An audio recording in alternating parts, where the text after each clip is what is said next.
Hello, freaks, and welcome to Radical Research. This is episode 133, long awaited episode 133. I'm Jeff Wagner, and here with me, as ever, is Hunter Gins, Session Hate Hammers.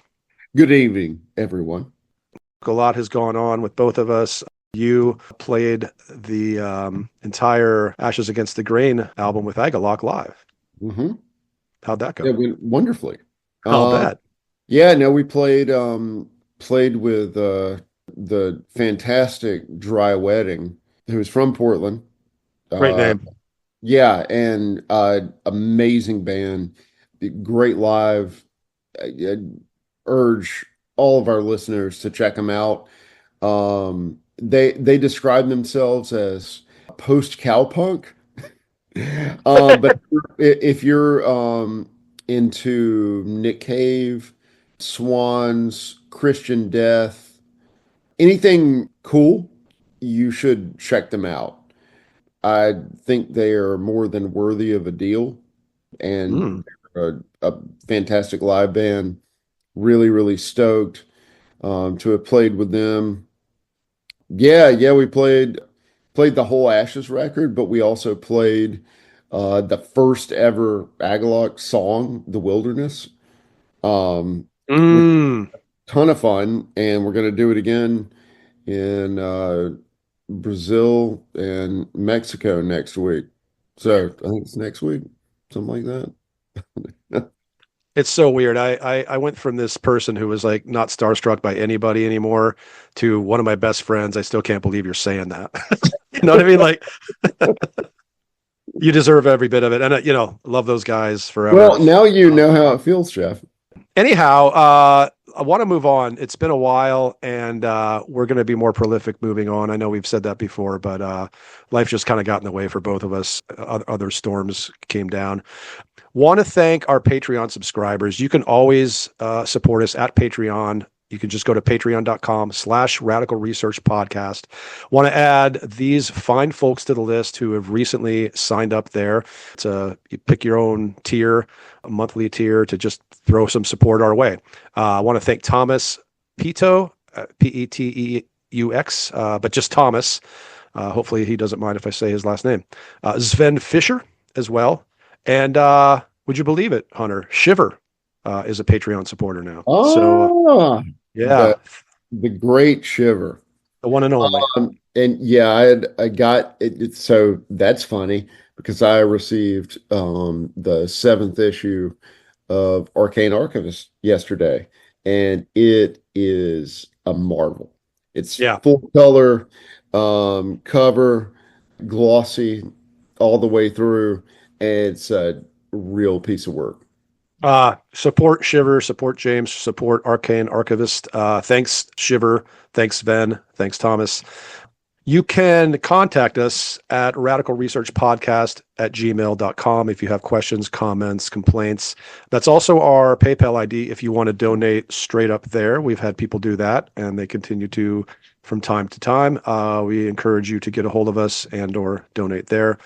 Right now, I've been working on slowly getting older episodes up on our YouTube channel. These will be the usual audio episodes you know and love, accompanied by various images for those of us that like that sort of thing. More about the YouTube channel is to come, but please do subscribe to us there. It's free. It's another way for you to access our episode. It gets us into more people's feeds if you subscribe. We really appreciate you supporting us in any way you do. That's been a lot of fun, and I'm going to start doing older episodes like the D. Kreutzen one from, what was that, number 6, 7? Long time Yeah, ago. something like Yeah. that.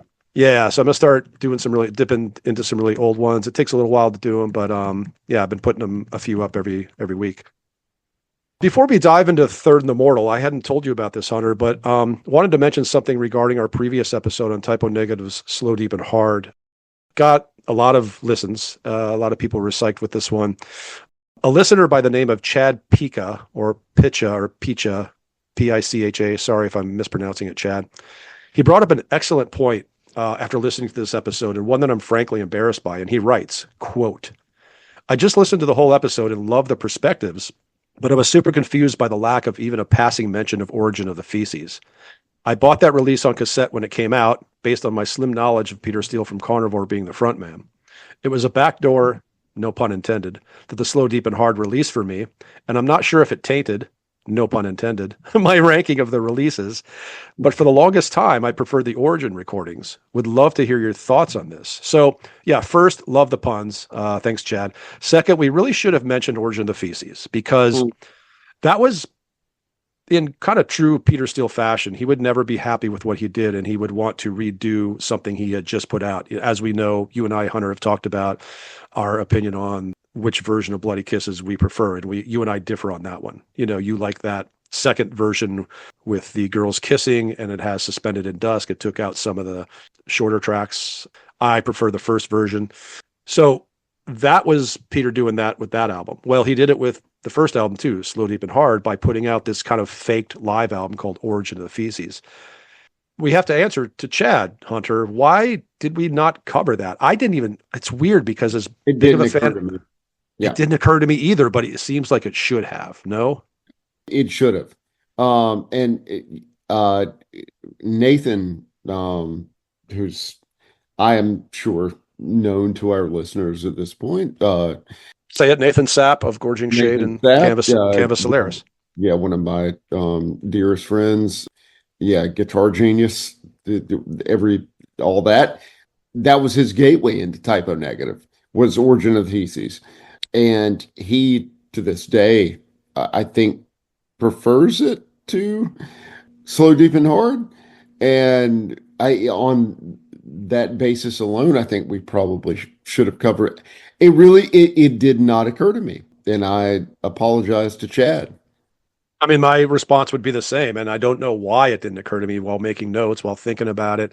Yeah. It's such a companion piece to Slow, Deep, and Hard. Now, I'm not one of those people like Nathan or Chad who prefers it or just has a great fondness for it. I've never really loved it because I came out of knowing and loving the first version.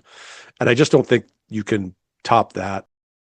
And I think a lot was snipped away on Origin, but Origin's a whole other beast and it's kind of like a bizarro world version of the first album. And right. I feel like that's cool. I mean, why not? That's sort of an interesting thing to do. Most artists don't have the balls to do something like that or the time. And it is kind of interesting. Yeah. Right. So anyway, there you go, Chad. Don't really have a good answer for you, but you bring up an excellent point. Okay, so back to Norway for you and I, Hunter. This is a special band that are truly and wholly Norwegian, and they're called The Third and the Mortal. A little bit different from the Norweird we usually cover, yet I think, to contradict myself, by the time of their third album in this room, they do get a bit weird. Let's take a listen to start this thing off to some of the earliest recorded work. This is a bit of a song called Ring of Fire from their Sorrow EP that came out in 1994 on Had Not Found Records.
I mean, even though it's not quite the Norweird that we talked about, really don't feel like there's anywhere else in the world that this hybrid could come from. I would agree, and I kind of think of them in a way parallel to Tula in the sense of how goddamn Norwegian it is. Yeah. Yeah, You I mean, know? yeah, I mean, you can hear, um, some of the Dead Can Dance or Lorena McKennitt in it, but so so to speak, The McKennitt in it. That's nice. yeah, Yeah, all right. put some McKennitt in it, son. Put some McKennitt in that. You just got McKenninated. Yep. All right, all right. Bring her back. Bring her back. But yeah, it is haunted and weird in a way that feels indigenously Norwegian to Boy, me. haunted is a fantastic word. I mean, that's it. And this isn't, we'll let that cat out of the bag, but I suppose some people listening know. But this iteration of the band with their first singer, Kari Rueslitten, I don't know how to say it, was short-lived. And she put such a stamp on this band. But we also can't ignore the other guys who, you mentioned Dead Can Dance and Lorena McKennitt, Ice. It's kind of like that meets early Anathema musically. Oh, I like. Kind of Oh, yeah, yeah, just totally. that free flowing symphonic thing. Maybe not super early, but like we get into some of the more melodic stuff on Serenades, and then into even the more graceful stuff on Pentecost 3. There's a symphonic element to the guitar arrangements and some of the melodic choices even that Mm. to me kind of bring that band and maybe the other two from the Peaceville 3 a little bit into this. They definitely were always described as doom, and while I think they're just not pure enough to be called that, that's certainly a huge part of their sound, at least in this era. Yeah, completely. So we get into a later 1994 release, one that really had a buzz about it. I was at Relapse after it came out. It seemed to have, back. I always hate saying this because, of course, the internet wasn't always around. But in these pre-internet, pre-social media days, things crossed the ocean a lot slower musically. Do you know what I mean? Where there might not be as much awareness on a band until 6 or 12 months after it came out over there. Do you know what I mean? Yeah. And so Relapse was carrying this, and at some point in '95, I had been there for 3-4 months. It really started selling, and that's when we took notice. And I remember a couple people I worked with latching on to Tears Laden Earth. That's when I got into it. That's when I fell in love. And there was also this buzz about them, like everybody knew from the fanzines that the black metal guys, a lot of black metal people in Norway at the time in '93, '94, were all about this band. Like, guys from Satyricon and Emperor and Mayhem and even more, very down with this band. And then, of course, Metallion of Slayer magazine and Had Not Found label signed him up because he had similar excitement. Let's listen to Why So Lonely, which is kind of just a greatest hit. No, yeah, this is their rock and roll all night. Why So Lonely.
cripplingly beautiful. It's like achingly so, and yet so assured. It's not, it never gets too maudlin, but it's just gorgeous. And yet it's assured and it's so like organic and earthy in the production. There's just, I mean, that's not The Gathering. That's not Theater of Tragedy. That's not, dare I intone these words on this podcast, but Early Within Temptation. It's none of that. No, Yet all that stuff is coming up around that time. And here was The Third and the Mortal doing that and some sort of similarity, but then they stand alone. And what makes them stand so apart from that? And I'm not busting on any of those except maybe Within Temptation. I'm just saying, you know what I'm saying. I think because of the musical substantiveness. Can we use the generic word and to start with, and then you can lead us there? But like darkness, it's Yeah, there's okay. a Yeah, there's a yeah. dark element to this band that I don't think any of that those peers had. And I also don't feel like this music is theatrical. I don't feel like it's That's a good one. Yeah, yeah, yeah. uh sort of overstated. Um, yeah, there's like an interior kind of darkness, as you say. Not made for the stage, even maybe not made for live Right. performance. So, and they weren't known as a live band, although incidentally they have reformed with most of the major players of the early days, especially Kari, and are playing shows now, which is really really wonderful. And I'd love to see him, but We're unfortunately going to miss them in Mexico, which because they're is playing the same festival, right? heartbreaking. Yeah, heartbreaking for me. Because it's the same. But yeah, no, there's a very personal aspect to this, an intimacy. We never talk about the Gathering guitar tones in the way we could this band. Like I don't. Again, I'm not busting on Gathering. Maybe I'm unfairly bringing them up too much already, but like we listened to Death Hymn. This is the next track we're going to listen to from Tears Laden Earth. Death Hymn. Man, this is a tone record as much as it is an emotion record or a dark record. It's a tone record. Totally. I hope you bring up that thing that you brought up to me about a band that's totally unrelated a long time ago. You brought up to me. But in relation to Third and the Mortal, Yeah. how about we'll listen to this and you bring us out because I don't remember. And I don't think there's any way they're related, but you brought this up to me a long time ago, and it is so perfect and so on the nose. I thought Let's you were do going to it. say you've been hating me forever because of it and you wanted to kick my ass. Oh yeah, I mean, what I mean was that I hate you for this.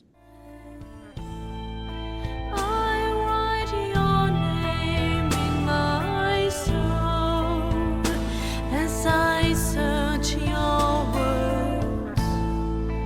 I cast my destiny onto you.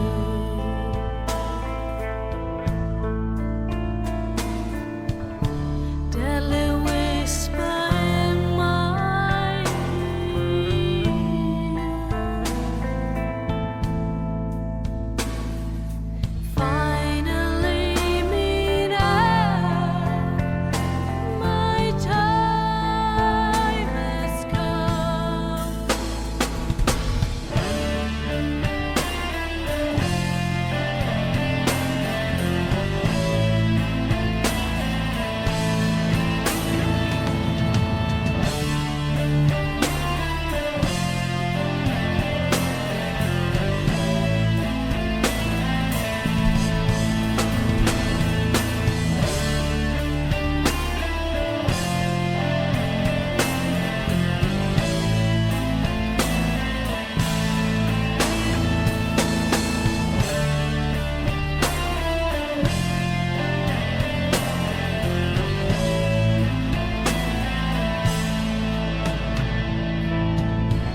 Jesus, I love that.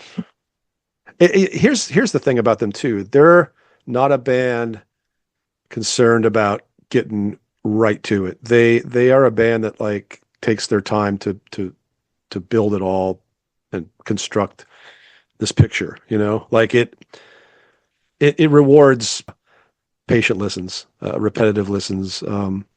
Yeah, you got to slow your Yeah, heart no, rate for this I stuff. feel like a lot of Norwegian music from that time does. Yeah. Oh, Yeah, yeah. in fact, I think it demands patience. In some weird way, Transylvanian Hunger's like that, where it's like, no, it's not about a particular riff or what should I say, sequence or arrangement. It's cumulative. You know, it like give it 40 minutes, give it the 38 minutes it deserves or whatever. A death hymn just unfolds so slowly. I think that's why I'm going there. Yep. So the weird thing that you pointed out years ago, and it's a high-end sort of almost Ebo-ish guitar thing, was between this and Sorry, 1 second. Did you say Ebo? yeah, The Ebo, okay, for people that don't know, is kind of this device that you put on the neck of the guitar, and it's like infinite sustain. yep. I saw Opeth use it to incredible effect one show. Many good bands. Just go ahead. Sorry, I just wanted to like clarify that for myself and listeners. Yeah, no, was between this and a moment on the first A Perfect Circle record. Oh yeah, okay, I remember that Put now. that out to me ages ago. It's that long loping David Gilmour-esque, Daniel Kavanagh-esque sort of thing, right? Mhm. Ebo, good one, man. And yeah, man, dude, if you love Ebo, this is an Ebo record. Tears Laid in Earth, right? Yeah, It's kind totally. of like when Ken Golden will come to me and say, dude, this is a Mellotron The fucking classic. Bellicon record, man. He doesn't tell you what the band name is or the album title. It's just like, this is the best Mellotron record. Doesn't care. It's got Mellotron on it. Yeah, Love yeah. it. Well, it's a great effect. I mean, there's, the Spring album, for instance. Let's do one more from Tears Laid in Earth, because after this, they kind of change, don't they? Oh yeah. And Mist Shrouded.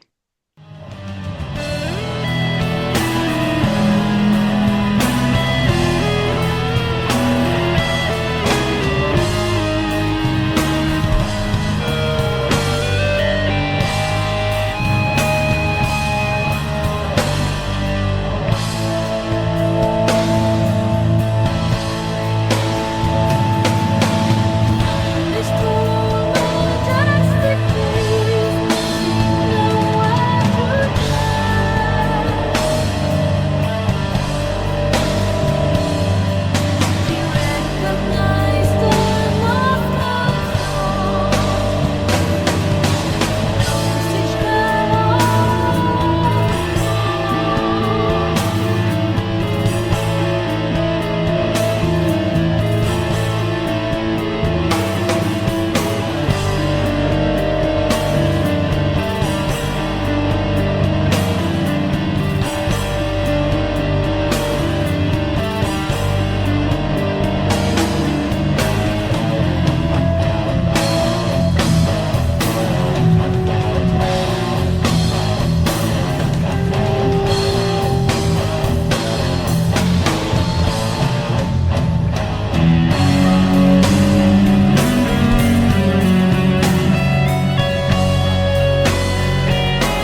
that's about the most metal we'll ever hear, Certain Immortal.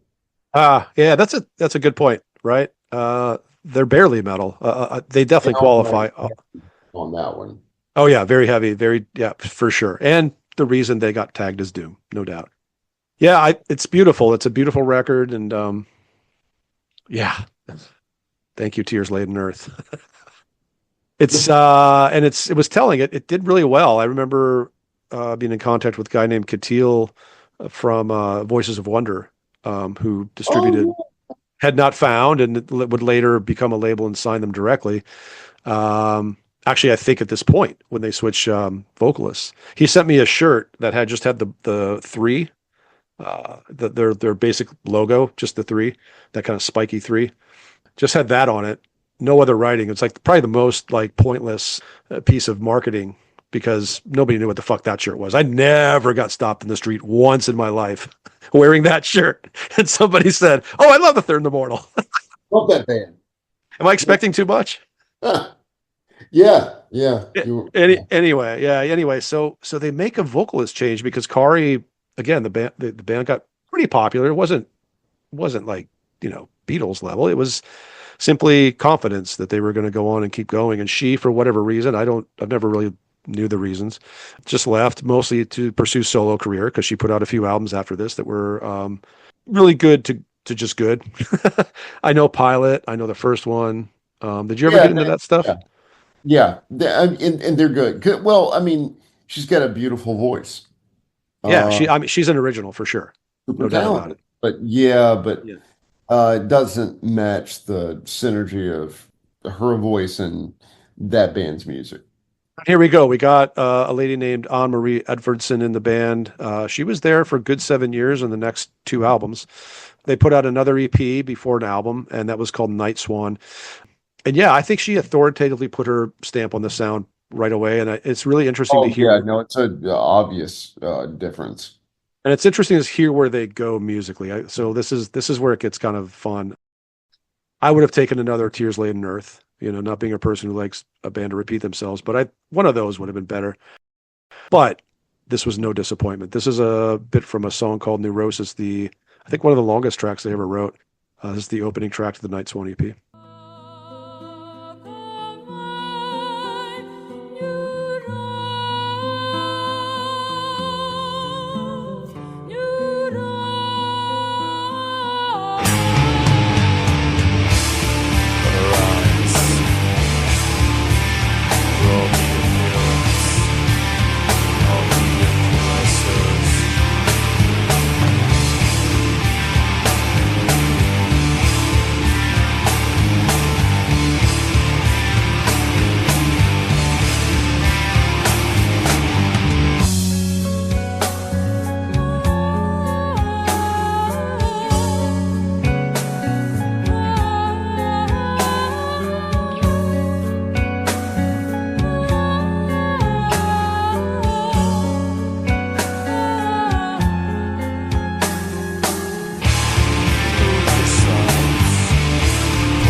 So they give us just a hint of her there. It's basically phonetic too. It's not words. And what I think is pretty curious, male vocals, right? That's not Anne Marie doing some of that Yeah. moaning Christian Death, Tom G. Warrior thing, right? No, clearly. It's never been credited as far as I can discern. Yes, obviously not her. And some real kind of King Crimson aspect of the music too. Yes. Did you say a little bit of the 80s mixed with some later? Yeah, I would say a little 70s too, though. Yeah. Oh, yeah. No, I for think a little sure. bit of like the Wetton era too, like that tension and dissonance. And there's a wistfulness that's a little bit lizard. Yeah, They're covering all the bases.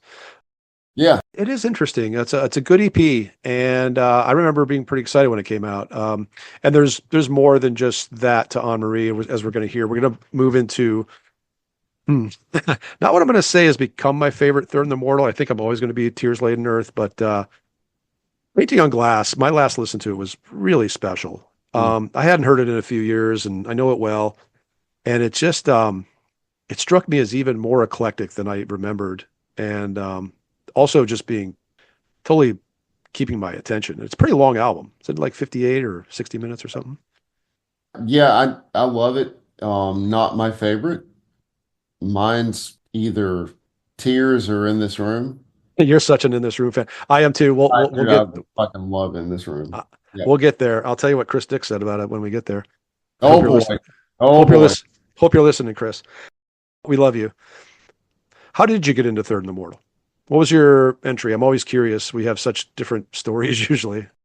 Well, I can tell you very, very specifically the last, the second and last, Alicia Morgan, Mike Williams issue of, Maniacs. That's pretty specific. They did a thing on Slayer 10. There was like a full page thing on Slayer 10, but Fanzine. Yeah, yeah. had like a little byline that talked about Metallion and how he'd, released these masterpieces. That Bird Todd talked about Third and the Mortals, Tears Laid in Earth. And I was so like just swept up in that whole time and the spirit of the magazine at that point. And I was just like, I've got to hear this. And naturally called Lila at Metal Disc. Naturally, right. Right. Naturally. And she was like, Naturally. yeah, we got it. Right. And ordered it. And I was just like, so it's funny that you mentioned Chris Dick because I got Requiem 5 Yep. not long after that. And Third and Immortal was in there. It was that whole time. Sure. Yeah, but it was like it wasn't black metal. It wasn't the, melancholy, like kind of doomish metal coming out of Northern Europe, but it fit in that whole spirit so perfectly. Oh yeah. Oh, well, most That's definitely. it made perfect sense to me at the time. And it was like from there I got into Dead Can Dance. And it was Third and the Mortal was a band that helped me make sense of dark music that wasn't metal. Yes, 4AD, Dead Condense. Yeah, Look, dude, you know what's really weird? We've never mentioned it. It could be an episode. Is how many metal fans got into Dead Can Dance through metal bands constantly dropping their name because I would yeah, read Par totally. I would read Paradise Lost interviews or Cradle of Filth interviews, Anathema interviews, and they're always talking about Dead Can Dance. And you're like, who Nate, is this fucking Dead Can Dance? And then you get into it. And at the time I got into it, I really didn't have much of a reference point for it. Because it wasn't the first album I got into yeah, first. It was a later one. Had I listened to the first one, I think I might have had more reference points because it's more goth rock or sure, sure. adjacent. But yeah, isn't that interesting, man? No, About Nathan this. and I both got into Dead Can Dance from My Dying Bride. And it There you was go. Right, that was right. yeah, Within the Realm. Yep, Uh, yep. yeah, yeah, and yeah, when I heard it, it was like I didn't even know that music like this existed. Sure. Yeah, yeah. Like what this was recorded in 1749, right? Yeah, Like, exactly. Yeah, exactly. You're right, exactly. Dude, that's so true. It felt ancient. Yeah, I Yeah. remember. Yeah. Let's move on. The commemoration is a favorite of mine early on the Wonderful Painting on Glass album, their second album. It's just so interesting where this great, great band goes. Let's listen to some of that.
Do you see why I love Painting on Glass so much?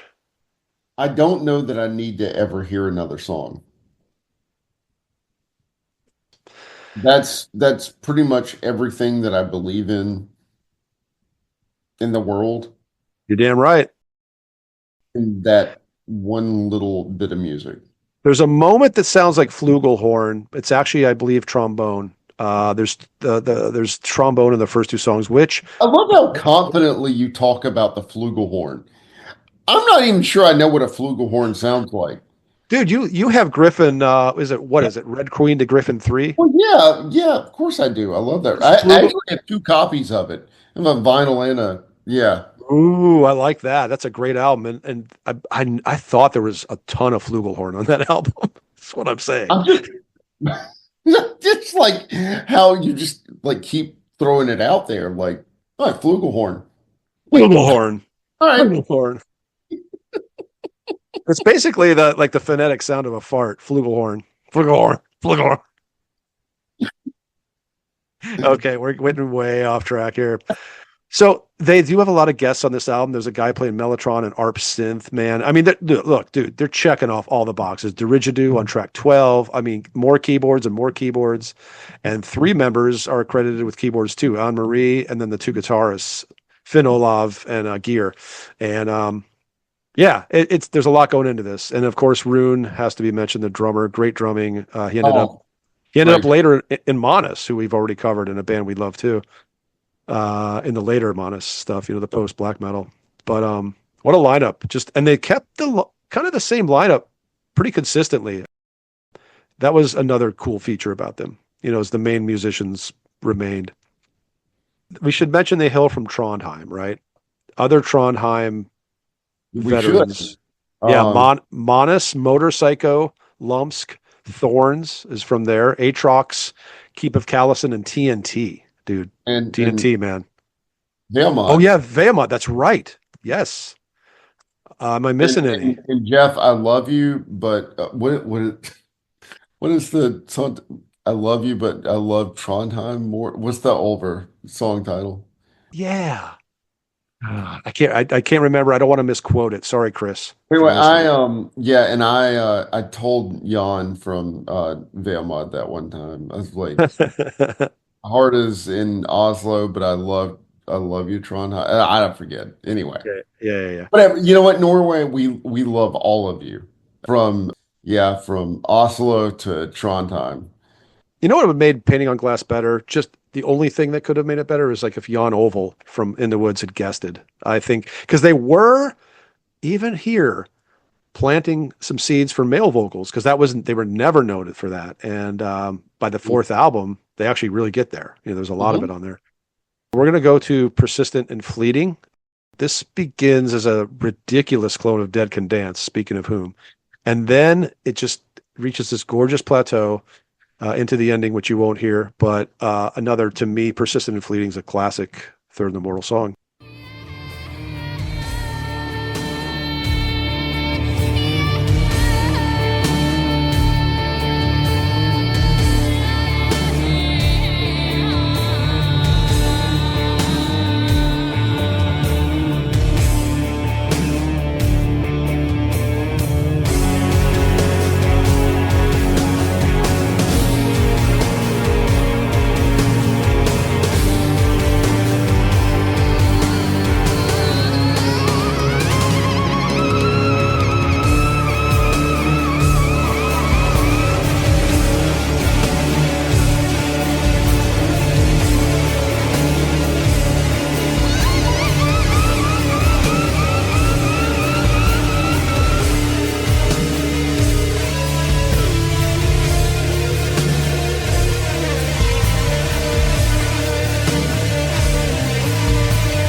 That's like a microcosm of everything we love about Norway. Yeah. Um, Oh, you're right. You know, it begins like Lisa Gerard, but then it becomes Diamanda Gallis, mm. and then it just turns prog. Yeah. All those, yeah, those like Yeah, battle like I hear, synths. Yeah. Layers of synth. yeah, like I hear anecdote and I mean obviously, but that very peculiar, icy, nocturnal kind of Northern European prog. Some early Londberg in here, man. Yeah, Lundberg. Yeah, like Tula again. Yeah. Mm, mm, mm. Well, Mm, mm, mm. you and I Boy, I tell happen, you what, I you, I you and wasn't hungry before, but I'm getting ready for some Vittlin. I don't know why I just turned into Foghorn Leghorn. well, I can tell you why, because you're a Georgia boy. Jesus Christ, man. No, there's no big mystery here. Well, you know what stokes my appetite. The only time you don't talk about music is when you're talking about food. And I think Jason Walton will know what I'm talking about there. God damn it. Am I I love you. that predictable? I love Because- your brother. Absolutely not. I'm just kidding. So when I made snippets for this album, you made the ones for Tears and In This Room. And so I did everything else. And because those were yours. I was like, yeah, he's gonna pick sophisticated vampires. I don't have to fucking worry about that. I am that predictable. Well, but I didn't realize I didn't realize with painting on glass, I was choosing so many moments that were a lot of Anne Marie doing phonetic stuff, like this non-word, non-verbal, or not Right. non-verbal, but you know, Yeah. Wordless. wordless stuff. And it's all over this album. And this album is really interesting because these two that we've sampled, Commemoration and Persistent and Fleeting, are early in the album. And the album only expands in scope. Like it really gets ambient and drifty and experimental. I mean, it doesn't really play to the Tears Laden Earth crowd. They weren't like, oh, we got to do another one of those. No. They are of the classic Norwegian breed in the sense of it's voivod too. I mean, it's just that it's everything that we love about that Norwegian fearlessness. Yes. Yes. And it really is, and I think we should address this now, like kind of criminal that we haven't covered this band yet, because they embody everything that radical research stands for. Well, they do, but you know what's interesting is we've been saying that on recent shows, like Oblivion, we said that, like, oh, that should have been a first 10, you know. I think maybe it just speaks to, I don't want to be too like meta here or think about ourselves too much, but I guess it maybe because we'll do a Held in Standby when that's not so obvious, or a, or a Pyogenesis Twin Ale Blood rather than something that's quote unquote typical radical research. So I feel like that's what we finally get here, right? We finally land. It took us a while. I'm glad that we're here. I'm glad we're here. Yeah, however long it took, I'm very grateful that we're here. I think we have to mention that this band is one of those that changed vocals pretty early on, and if you're replacing an original vocalist that was already beloved, that's tricky. Iron Maiden had to do that. Fate's Warning had to do that, and they managed to do it really well. And I think Third and Immortal also had the sensibility to do it right. It just worked. It doesn't always work, right? It requires, I mean, I think maybe less with Maiden, but with Fate's Warning and with Third and Immortal, I feel like both of those bands pivoted musically to adapt to that. I would also say Maiden. Oh yeah. I would too, but not as dramatically. I have trouble. I've done this before where I'm like, can I imagine Di'Anno over The Prisoner? Not really. Can I imagine him over Hallowed Be Thy Name? I mean, maybe a little more so, but still not. It's tough. It's a different. It is. I'm not going to argue. I feel like it's less dramatic than No Exit or. I'll give you that. Yeah, I'll give you that. I'll give you that. Fate's obviously. But yeah, see, then again, my latest listens to No Exit the last couple of years, I hear a lot more of Guardian than that than I used to. That's very much that band, Yeah. But anyway, we're starting to split hairs here. Let's pull back. Stop splitting hairs. Let's stop splitting. I feel like we're splitting the thirds and mortals here. Let's move on. This is Veiled Exposure. This is the longest segment on this episode. I couldn't help it. There's just two great moments in this piece. Again, as we always do, we encourage people to go out, listen to the full album, take 4 hours off every week for a while, give Painting on Glass and Third and Immortal some fuck your job. Yeah, fuck your job, fuck your family. Yeah. It's what I said to Chris Dick a couple months ago. He said family first, and I said no. I said Panthymonium first, family second. I totally agree with that, by the way. Yeah. All right, Veiled Exposure, 2 moments.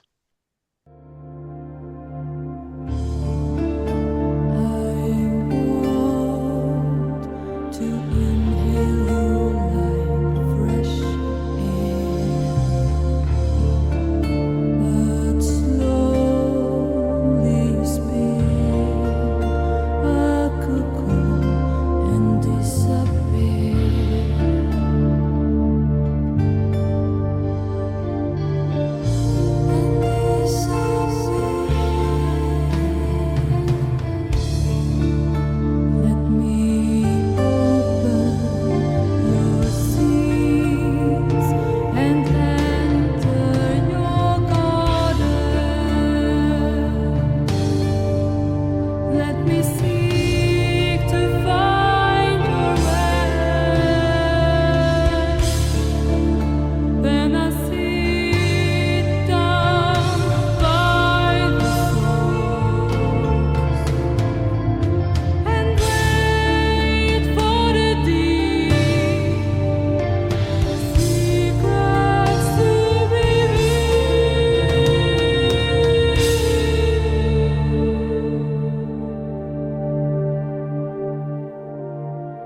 Hey Hunter, I know I said for you to bring us out, but I want to kind of lead you in one way.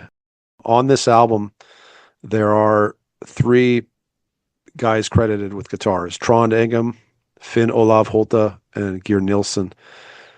Whoever's playing that, fucking, you are my new god. Jesus. Seriously, that is genuinely God tier guitar playing. Yeah. Some of the most expressive, poetic, elegant guitar playing ever. Man, It takes what's underneath it, right? Because that's the whole thing of it like a does. I lead. mean, that's obviously the inspiration for what's happening on top of it. The Yeah. the coloration of it though is unbelievable, and that's why that's some of the best music in my thankfully growing collection. It's fuck. Yeah. Talked about this. You and I are going to get like and so all of our Norwegian fans, can I go ahead and announce this, Jeff? Oh yeah, for sure. I'm gonna Jeff and I are actually planning a trip to Norway next year. yep. And I feel like we are going to be tagged as sex predators based on our reaction to the music on this episode. I'm gonna email Chris Rigg and he's gonna be like, for the first time, because I love that guy and he's been sweet to me and very he likes our show. And he's asked me to do liner notes for two of his bands. And I'll email Chris Rigg, tell him we're coming, and he will never reply to me again.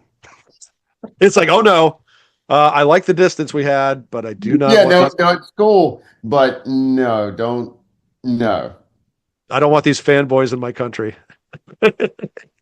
I don't blame him. No, Hedrick Item Kirka. I know we're going to meet him. I know we're going to meet many, many people. I hope the enslaved guys will be in town. I'd love to see Grutla. I've already There's- told Jan Evan from Veamont we're coming. There you go, dude. It's going to be fun. It's going to be, I think we should just record for 30 minutes every day our experiences and put it out. Fuck yeah. Because Look, this has been 7 years in the making. Like Norway's basically the reason that we even started doing this. oh, for sure. So yeah, so For sure. Yeah. So Veiled Exposure, obviously no words other than that amazing solo and that beautiful early moment. It's such a great album, and it's really hard to capture in this environment. I had a hard time. I took so many notes on Penny on Glass and just fell short. The rest of the album's fantastic. The last three songs are the longest, 7 minutes each.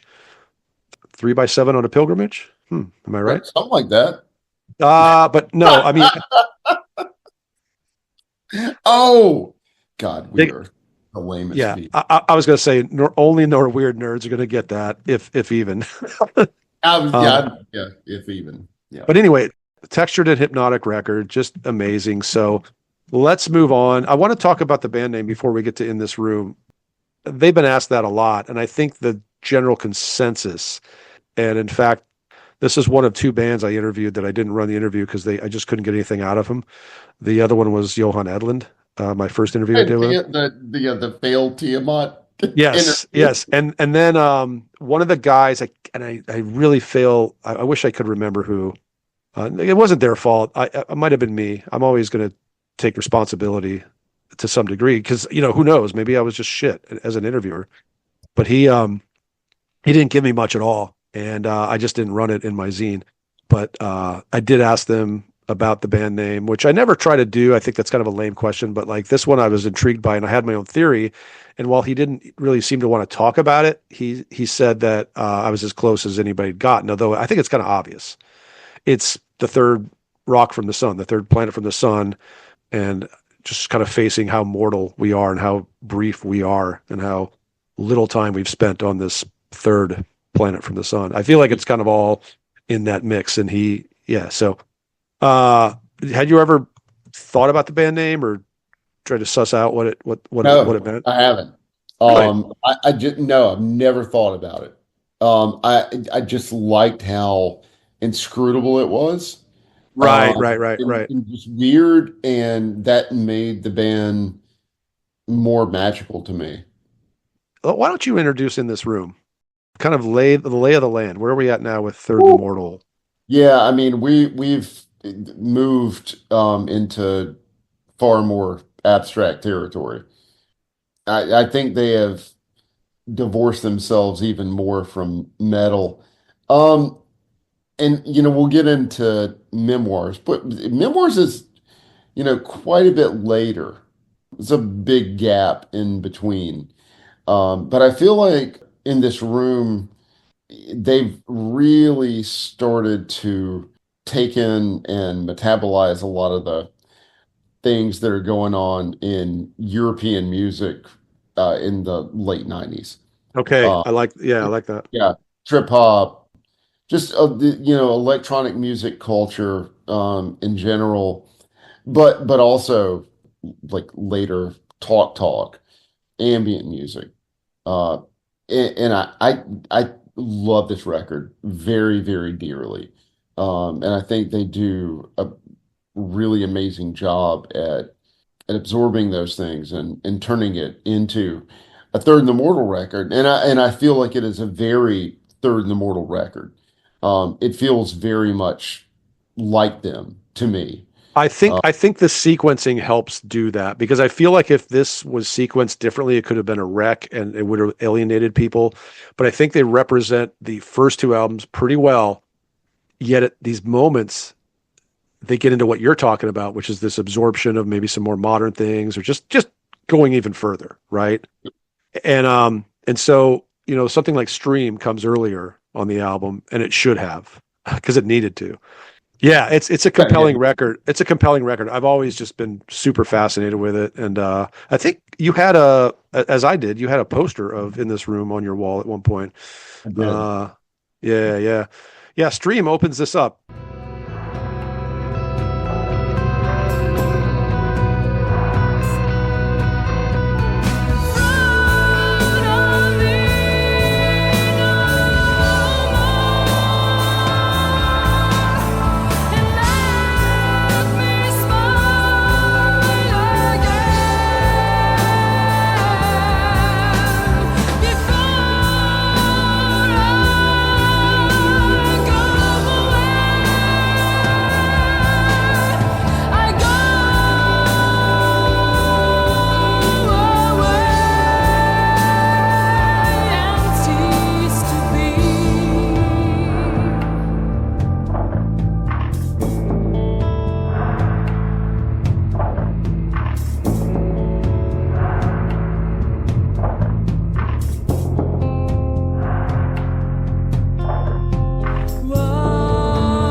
You want to talk about the Gathering track that wasn't.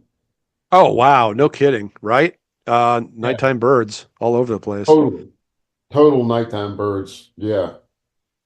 Look at us. Loving female fronted goth metal. We've come so far, Jeff. We really have. No, but I think that term is just terrible to use for both of those bands, either of those bands. Yeah. Anyway, yeah, and then, man, do we get eclectic from here? I mean, in this room, Stream is so early Third and the Mortal. I mean, to me, it's almost more Tears Laid in Earth than it is Painting on Glass. But then we move through Monody and So Pure and the Wooden Lodge, and two of those are instrumental. And then we get to this thing called Sophisticated Vampires, which I mentioned earlier. I think we just have to play that and allow people to understand that this is a pretty wild little record. Yeah. Yeah, it is.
That's some hot rocking.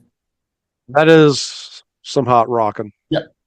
So if Theater of Tragedy decided to cover Art Bears and King Crimson Industry. Oh yeah, it's got that just how do you even describe it? It sounds like the most fucked up 80s King Crimson guitar meltdown shit to me. Sounds like the noises you would have heard while Steve Vai was being born in that hospital room. That's what it was like to hear Steve Vai being born. Right. That was the doctor's looking around like, what in the fuck? Yeah. Look, man, I've never really been sure if I loved Sophisticated Vampires, but I always loved that it was on the record and placed where it was. There's something about it that I'm not gonna say love hate. It has to be there. It's just, but it's man, it's them kind of just fucking losing their minds a little bit, yeah. And yeah, this album goes through all these peaks and valleys of style that work. It never gets too far out. They pull it back in. I think there's moments of great beauty that we're not going to even look at. Oh yeah, no. Totally. Each of these albums could have been their own shows.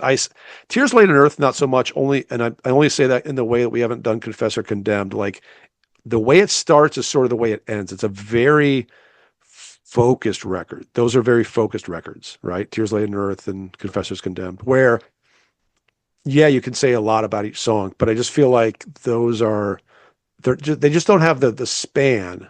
And this is not a knock on them. We love these albums, but they don't have the span of like painting on glass or In This Room, right? Yeah. Do you want to know what Chris Dix said about In This Room? I'm not sure. Well, he's a fan. He's a fan of this band, as you know. The obvious. And it was very, very quick in our text conversation, but here's a quote. He said, "In This Room never clicked, felt off." Although I love this record, I can understand that. Yeah, I'm not gonna. Yeah, I know. I don't agree. I'm just saying it. It's not the record that I'm not gonna die on the hill of arguing somebody, that this record should make sense to everyone or should appeal to everyone.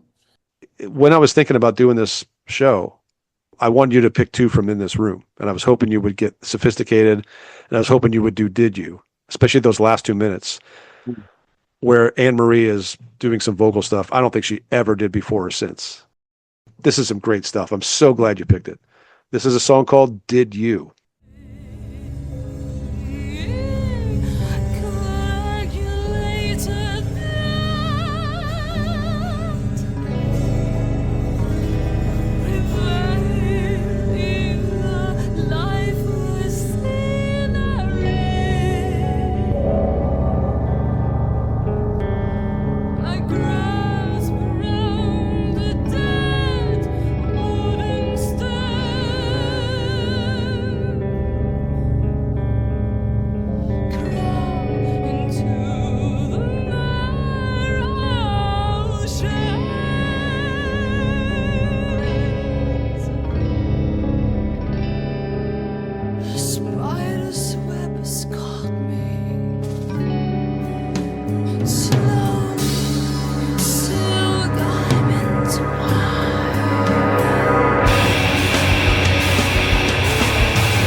Yeah, we talked about Diamanda Gallis earlier. Right. Yeah, that is taking things to the very edge of almost not in control. And you didn't see it coming. There's very little there that would you think the Tears Laid in Earth band would go toward this. And then, Painting on Glass, definitely more experimental, but just that letting, as you say, letting go, just ripping, especially vocally. Just beautiful, man. I love it. It's expulsion. It's just this like expulsive sodomy. No, wait, no. Expressive sodomy. Sorry. Trying to make a Sodom joke and I fail. It's time to retire. Expulsive sodomy. Expulsive. Anyway, it's nothing like that, but it is. Did You? It's amazing. Yeah, it's tough to. This is another one. It's tough to like Painting on Glass to really highlight just 3 snippets to try to make sense of it. It doesn't. Possible, but it requires the entire album to make sense of the album. Yeah, totally. But good picks nonetheless, and it gives you a sense of the span for sure. It's a really fun album. And that's where they seemed to stop, because it would be 5 years later. And, they were fairly prolific in the 90s.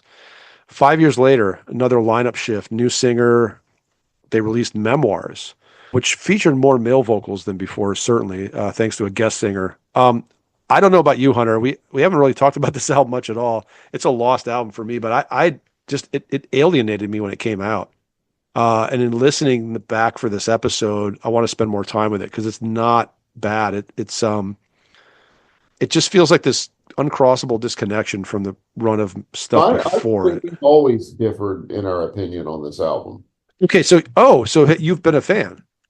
Yeah. I mean, it's basically kind of a commercial trip hop record. When it came out, you were already a Third and Immortal fan, obviously. Did you respond to it? Oh yeah. Wow. Yeah, okay. I got it. I got it at Manifest in 2002. Yeah, and I was like a fan of Massive Attack and Portishead and all that stuff. Yeah, no, I liked it for what it was. It didn't feel like Third and Immortal to me, but I liked it. Okay, so maybe, but it didn't feel off, as Chris Dick said about In This Room. It just felt like it is 5 years. Different band to me. Yeah. I guess you could say that Manas's Villasoph feels like a totally different band. Well, that's a quantum leap, man. But more than this, but like, and it again, yes, and it doesn't feel like that much, but it does feel like a different band. In my listening and snippeting these out, I realized I should probably check this album out. So this is certainly one I'm going to try to give more time to, for sure. Oh yeah. This is a bit from Zeppeliner, and a thing called Spider.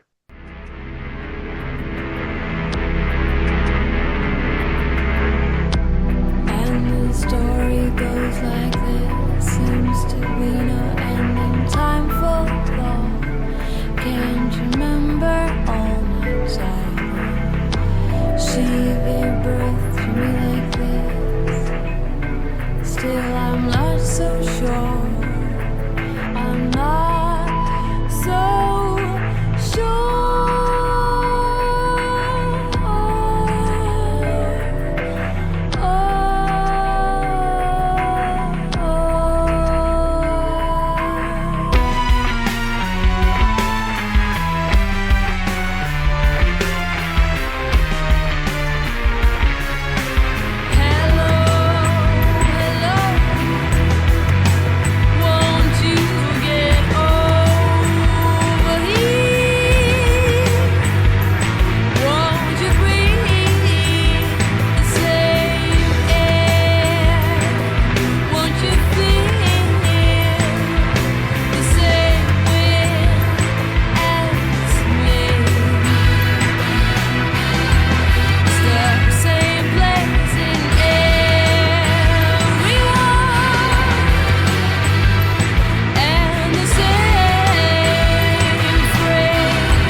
Yes, I am insane, but not really proud.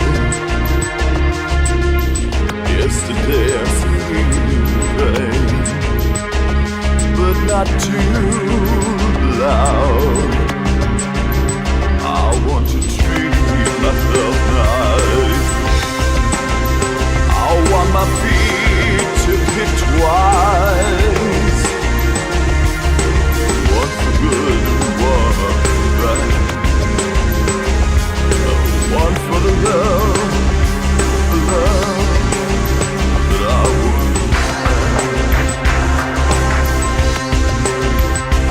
out now, never lost.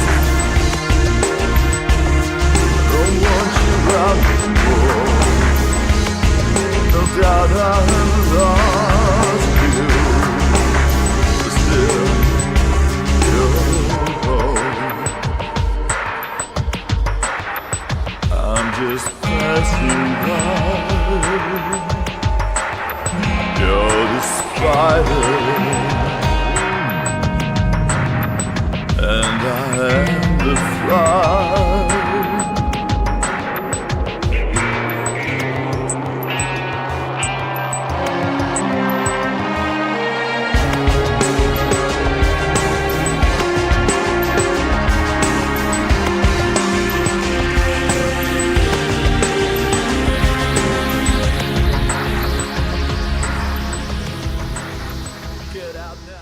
Beautiful. I love those tracks. I think, they're cinematic, they're sexy, they're slinky. Yeah, I love the direction that they took. I don't know that they could have continued to go down the rabbit hole of weirdness, but they took so much time off.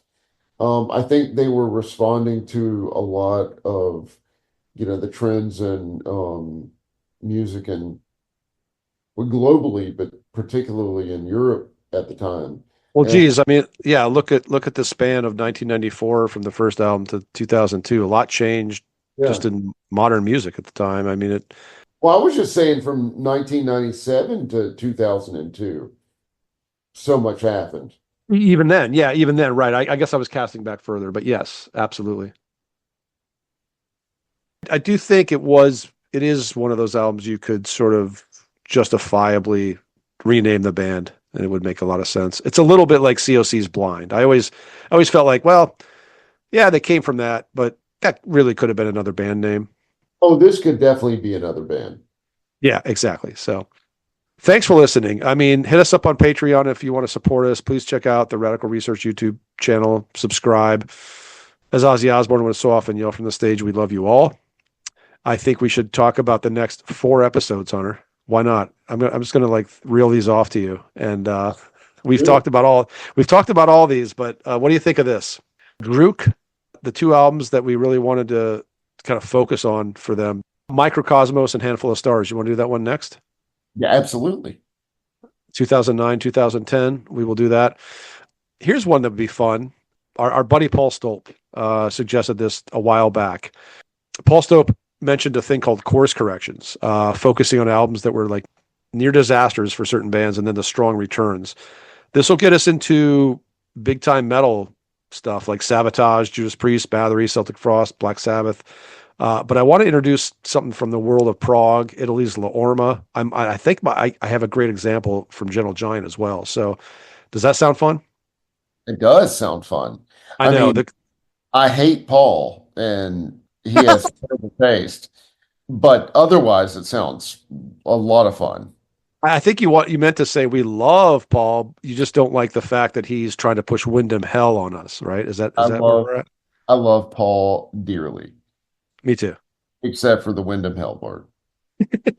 Well, Jason Walton's down with Wyndham Hell too. Oh, we got a lot of look. Trust me, I'm about to get into a lot of hot water with Yeah. Well, hopefully this won't air before I'm in Portland. So yeah. Oh no, it's going to air in 2 days. I got to get this thing. I got to get this thing out. I think they love you enough. It'll be okay. But it'll be a fun and potentially controversial subject. So it's a really good idea. The course correction album, and we'll cover the shit album and the course correction. And that's weird because that would mean that we don't cover 3-4.788% complete by My Dying Bride. A lot of people would think they needed a course correction after that. We love that. So we're not even going to go there, right? It's like, yeah. It's like, what do we think were the course corrections? Obviously. So that'll be fun. Yeah, we tell you what the course corrections are. Yeah, you better fucking believe it. Fuck your opinion. We tell you. Yeah. Dude, the attitude of the biscuits coming out at 8:43 p.m. Man, you're not even tired yet. Amazing. Okay. My boss today told me, Yeah? Wendy, you know Wendy. I do know Wendy. Yep. She goes, "You got a little killer instinct in you today." Oh, so I you woke up. know. That's how You woke. that's where we are today. You woke Yeah. up like this. All right. Biscuit All got some right. yeah. Biscuit got a little cayenne pepper in his recipe today. Session hate hammers. So, here's the thing. The next one after that, I think would be fun to do. I know this is crazy. We've never announced 4 in a row, but I'm doing it. Dark Millennium by listener demand, because apparently you and I are way behind on things. Because so many listeners over the years from different countries have said, "When are you doing Dark Millennium?" And I'm like, Okay. I guess as soon as I start listening to Diana Reed Peace again, because I know of this band, I've tried them, it's never been bad, it's never like clicked, but I feel like there's so many people saying we got to do this. Let's go all in on that and see what happens, right? Tim, big Dark Millennium fan. Exactly. You and I think, aren't you like equally sort of like you kind of know them, but you kind of don't? Yeah, Isn't that yeah, where yeah. No, I'm familiar, but yeah, okay. that's what I've told everybody. I'm like, I think it's time. And then you know what? We're going to hit them with the Brand X show. The Brand Hey, X. life. It's really all we have. Thanks for listening. We love you. Hey, no, I got number 5. You know what? Fuck it. We're going nuts tonight, Jeff, because I'm about to do number 5. Okay? Oh, bring it on. Bring it on.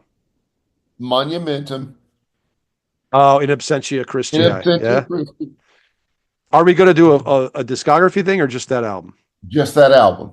Ah, I like We're it. going nuts with that album. Okay.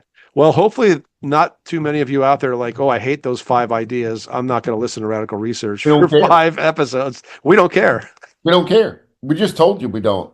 We still love you. Good night.